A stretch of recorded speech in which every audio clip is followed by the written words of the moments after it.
Thank you for clicking on my video. I really appreciate it. If you haven't already subscribed, please consider doing so.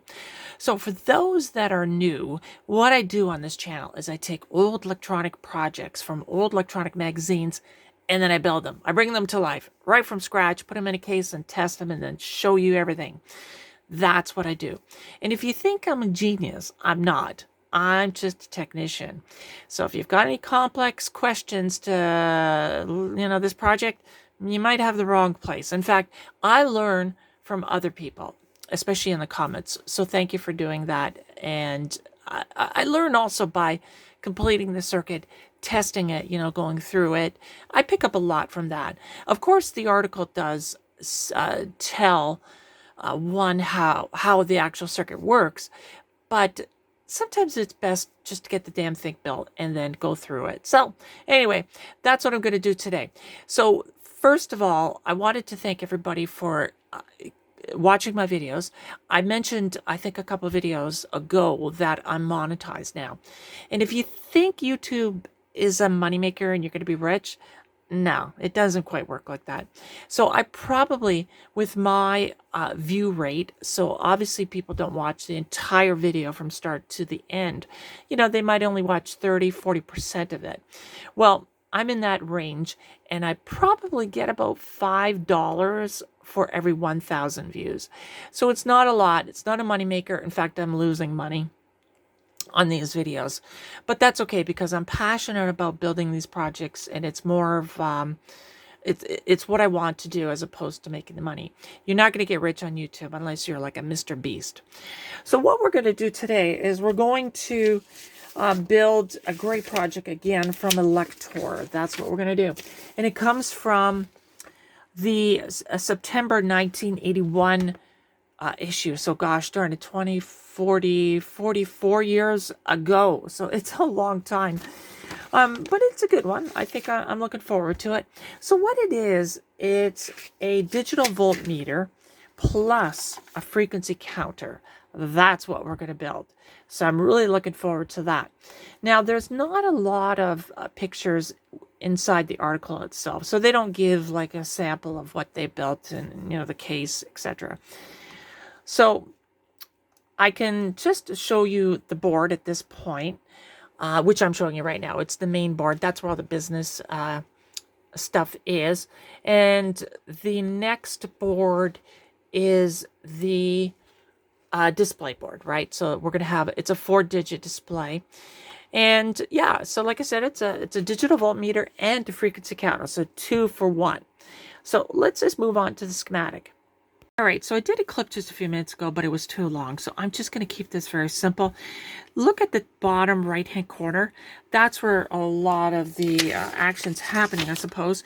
That chip, 74928, does a lot for us, right? It's a 4-digit counter. It's got a latch. It's a 7-segment display, multiplex the circuit. It's a wonderful chip. But you'll notice that if you look to the left of that chip, there's we're going to have 2 inputs going to that, right? And that's the top left-hand circuit. That's our digital frequency meter, or the counter. So the signal will go in, gets amplified a little bit, conditioned, and then goes into those dividers for different ranges for the frequency counter. This thing will go up to 2 megahertz, I think. Yeah, 2 megahertz. And then again, that will feed the 74928 display our value. And if you look at the bottom, or sorry, the middle left, that's our voltmeter section. And somehow we've got to convert a voltage that we're trying to read with the probes into a frequency, right? Because how else are we going to read it? 74928, it's looking for some sort of a frequency to display for us. Well, apparently it's a voltage to current follower with that 3140. Then it feeds 555, which will give us some sort of a frequency. I'm going to leave the description at the end of this clip, the actual verbiage. I think a lot of people will find it interesting, according to the article. That's what they say anyway. So going back in 1981, maybe this was kind of a breakthrough understanding of, or a new idea of how we can measure a voltage. I'll leave that up to the reader. And if you look at the bottom left-hand corner, that's where our time base is, right? So we've got a 3.2768 megahertz crystal. And eventually we're going to reduce that to a 1 hertz signal. And that's fed into the N1, N2, the NAND gate, the Schmidt NAND gate. And you can see from the N1 and N2, there's 2 opposite signals, right? So the 1 hertz signal, which is great because that gives us our latch and then our reset. So wonderful, perfect for the 928. Okay, I'm going to leave the description right now. And if anybody wants to read it, just freeze frame and go through and you can get a real better understanding of how the circuit works. And then after that, we'll get on to the build.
All right, so here are the parts for the actual project. So I had a lot of parts already in stock, but I am using new resistors, although I do have used resistors up there, but I find I'm getting a pretty good collection of resistors now. So usually I have the value for the project itself.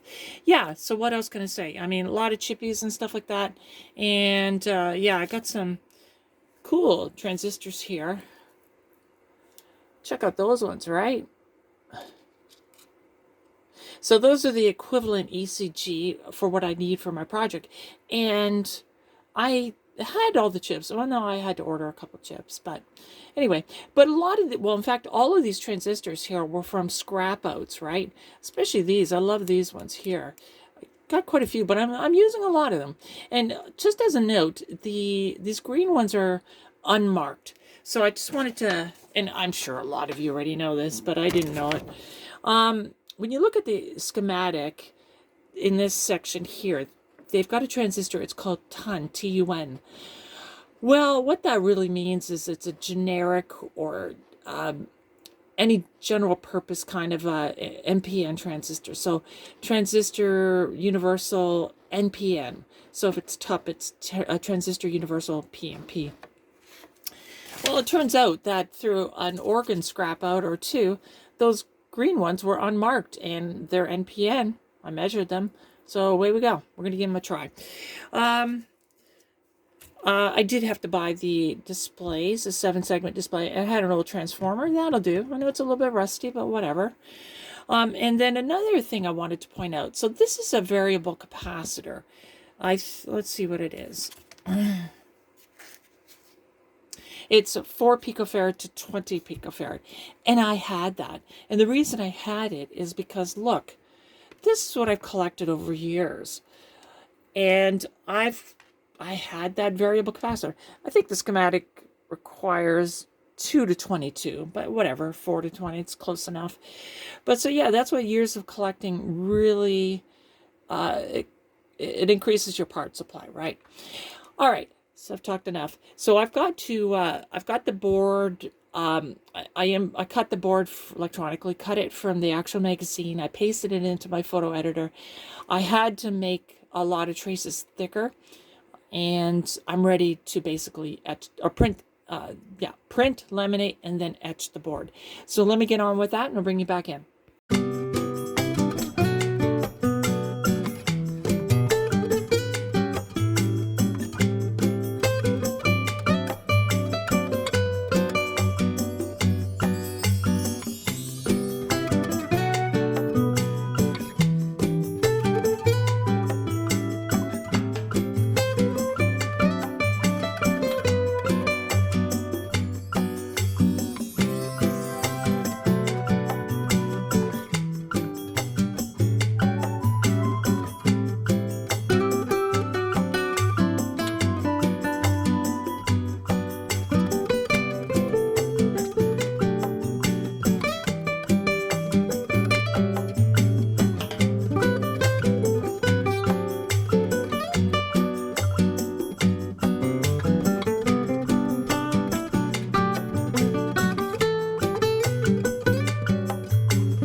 Okay, so the boards are done as I just showed, and this is the one I did with the blue transfer paper, and you can really see the fineness of this paper. It's really good. I just love it.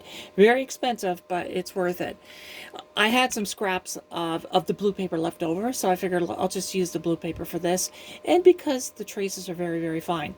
So I used the glossy paper for this one, Staples glossy paper, and it's not as good. I definitely have thick traces because this board is the batch that I bought from a guy in Mississauga. This is a cheap Chinese board here. In any event, there are some broken traces, as you can see right here. So, but I'll fix them, and I'll just double check the continuity. So the boards are done. Let me get them drilled out, and I'll start putting the components on it, and I'll do a time lapse.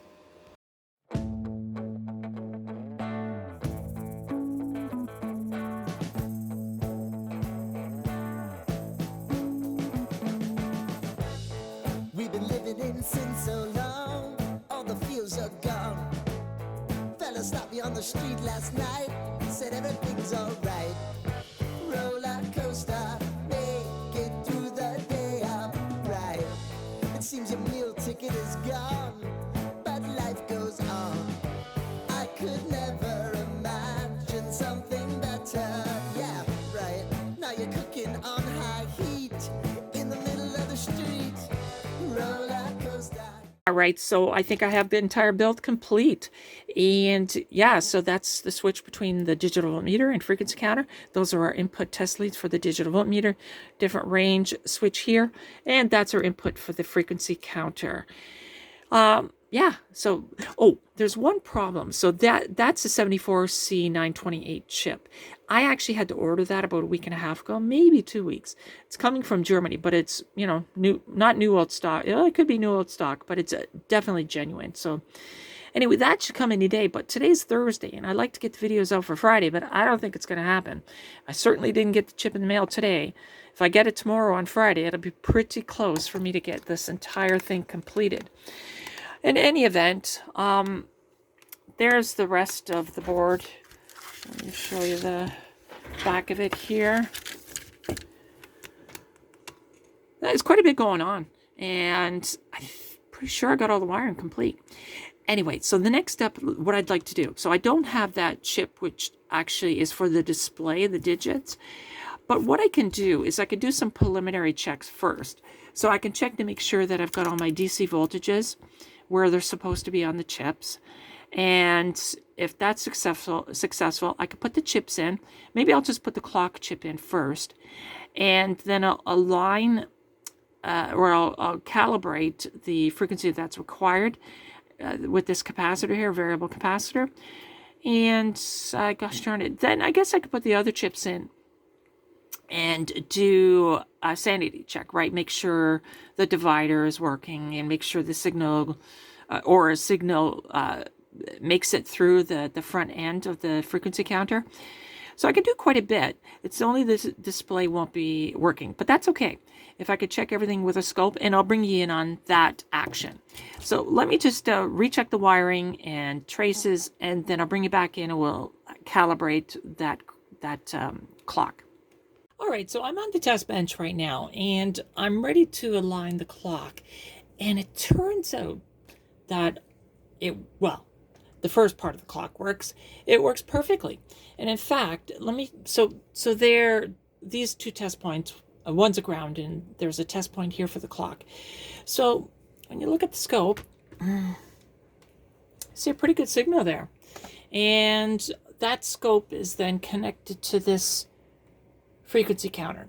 So that's exactly what I should be getting. I should be getting 204,800 hertz at the very first divider. So what I want to do now is I'm going to go to the next divider. So divide by 2. So there is the input to the first divider. So, and that's correct. That should be 200 hertz. Now, this frequency counter up above, it really can't go down anymore. It's unfortunate, but it's kind of crappy. Well, let's hope that this frequency counter here that I'm building. Hopefully that will be a good one. So anyway, I want to go on the output of the first or the second divider, and I'm getting nothing. It's just a positive signal. That's it. So there's nothing there. What I want to do is, these are used chips. So let me swap out that chip and then I'll bring you back in. All right, so for those that are playing along at home, that's that's IC5, 4, and then IC5 is back here. So now I do have a good signal. So on pin 3, you can see that signal now. So it's dividing again, which is good. Actually, you know what? My frequency counter is able to measure that. So that's 100 hertz, right? So we went from 200 to 100. And let's continue on. Looking at the schematic here. Yeah, I'm on pin 3, so that's the output. So let's go on the next divider. So that's divide by 10, and that's pin 14 of the same chip.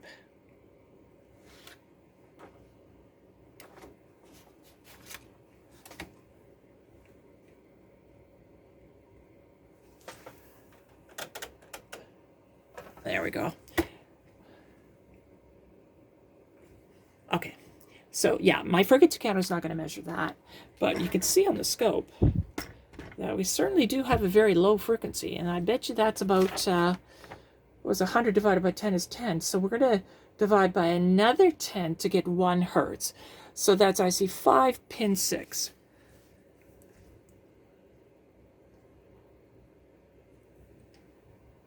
There we go. You can see that 1 hertz pulse. Okay. So the clock section is working perfect. All right, so let's move on to some other calibrations. Okay, so the next alignment is for us to actually input a signal to the frequency counter, right? So that's what I'm going to do. It says input a signal of 1 kilohertz, and the best amplitude I could get from my function generator, I think something's wrong with it, is 1 volt at this point, but that should be fine. So I've got that as the input. And what we'd like to do is I'd like to see what we get on pin 11 of this IC here. I'm a little bit worried about the FETs. They're old, and I'm not even too sure about the pinouts, but let's give it a try. And then while we're there, what we'll do is we'll continue through these dividers, and just to see if it does get divided. But that's what I'm really looking for, is a clean signal after this NAND gate, Schmidt NAND gate. All right, so that will be pin 11 over here. Let's go up to the scope. And there we go. And coincidentally, well, we can see that I've got 1 kilohertz. So that's perfect. And here's the best part about this, right? Is, go back to the scope here. So right now I've got a square wave as the input to this input of this frequency counter. But what if we put a sine wave or a triangle wave? Well, let's do that. So, all right, I can keep that thing on. Okay, so that's a triangle wave, and guess what? We still have a square wave, which is good. And let's put a sine wave. And oops, and there's a sine wave, and it's a square wave on the output of that NAND gate. So everything is working perfect. Let's maybe go down just a little bit more with those other dividers. So IC7 is pin 6.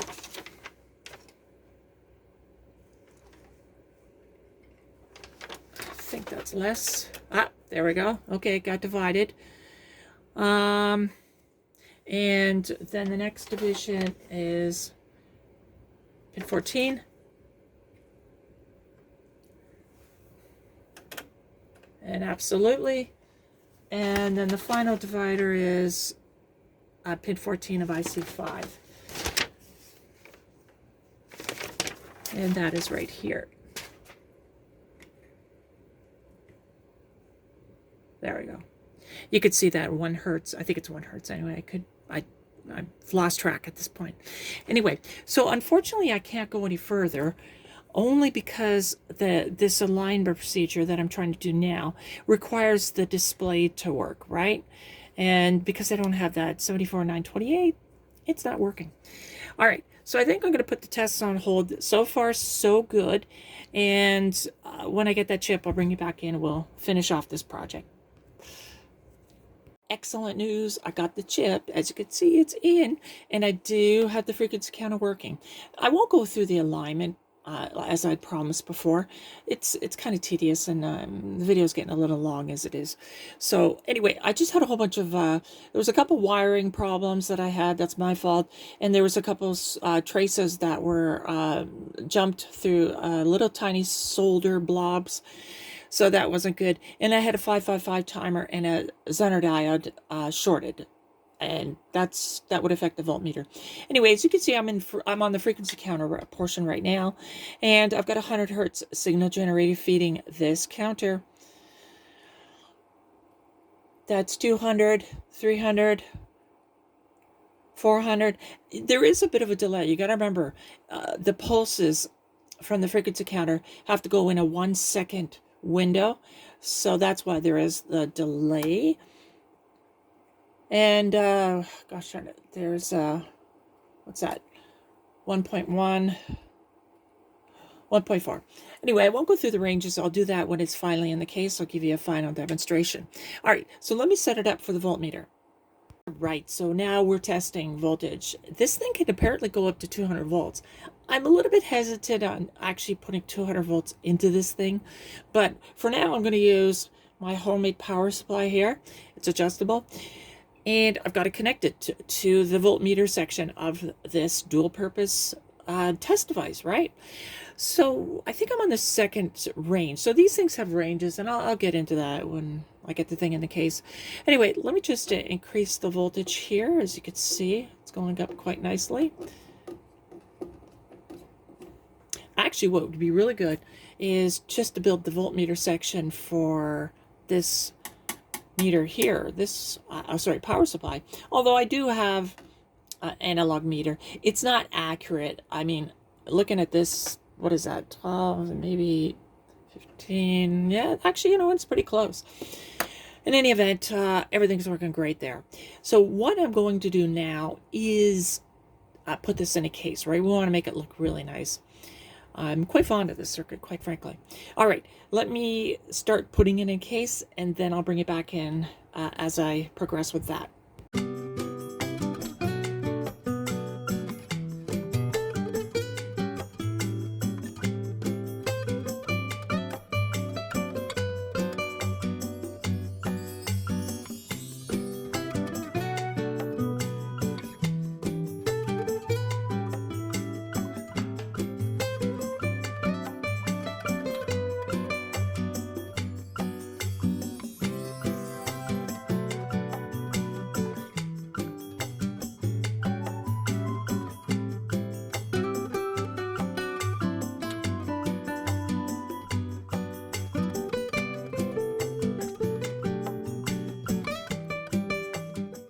All right, so as you can see, it's done. I'm really, really happy with this project, right, from Elektor. They got some great projects. That's why you're seeing a lot of projects from them, only because I find them challenging, right? In fact, I've got another one. I'm just waiting for a part, and that's a challenge. This was nothing compared to that. In any event, great project. So what we're going to do is we're going to I've got a power supply right here, adjustable. We're going to use that for the voltmeter portion, and I've got a function generator up there. It's the Regoal function generator. It's going to give us our a counter input. All right, so let's turn it on. And right now I've got the power supply set for 3.2. That's exactly what it is. I measured it with my Fluke. It's 3.2. Same here. So I'm going to adjust the voltage up. I've got a 10-turn pot on my power supply here, so it takes a while. But I think you get the idea. Now let me go up a little bit higher. So this is the 17 to 30 volt range on my power supply. And I should have mentioned that I was actually on the 2 to 20 volt range, and I'm going to have to go up one range here because I've got more than 20 volts. So in fact, I've got 24. So this will go up to 200 volts apparently, but I don't know. A little bit risky as far as I'm concerned. And this is DC too. I should have actually probably mentioned that on the meter. In fact, I think that's what I'll do, is I'll put DC only. All right. Yeah, so gosh darn, I don't know. I could go up to 30, I guess. I think that's how high my power supply goes. It goes a little higher, 31. All right, so I think you get the idea. So let's move over to the frequency counter. And right now I've got, what do I have? Well, let's get a proper range. So right now my function generator is set for 600 hertz. So clearly I'm in the wrong range, but there we go. There you go, 600. Let's go 841 hertz. 841 hertz. Let's go to 1 kilohertz. Perfect. Let's go up to 2 kilohertz, and you'll notice that it is over range, so that I'm past the range, unfortunately. Now, if I were to go 1.999 hertz or kilohertz, there you go, 1.999 kilohertz. Fantastic. Let's go up a range. So I'm on the 2 kilohertz to 20 kilohertz. So I'm adjusting my function generator now. And I'm on 19. Oh, I'm overranged. Okay, so I'm on 19 kilohertz. So let's get a higher, well, let's go up the next range. 20 kilohertz to 200. So let's go 50 kilohertz range, and I'll go in steps of 50. Oh, well, steps of 10. And 70, 80, 90, 100 kilohertz. And this should go up to 200, right? Okay, so there's 190. And if I go to 200 kilohertz, it'll go out of range. But we can go to the next scale. 200 kilohertz. And I'm really scrolling up fast now. I'm on 850 kilohertz. Well, let's just go to megahertz. 1 megahertz scale. That's 1 megahertz. That's 2 megahertz, and we're out of range. Anyway, I think you get the idea. It doesn't have a very wide range, I suppose, in the frequency counter, but whatever. It's a good benchtop device. I'm going to use it. I'm proud of it. Absolutely nothing wrong with this. You're going to see this when I test other circuits. I'm going to use the voltmeter and the frequency counter. It's going to be great. So, yeah, what else can I say? It's done, and hopefully you've enjoyed the video. And if you enjoyed the video, please like or subscribe. That would be fantastic. So let's move on to the next project. I've got a couple of good ones coming up, and thank you for watching. Bye for now.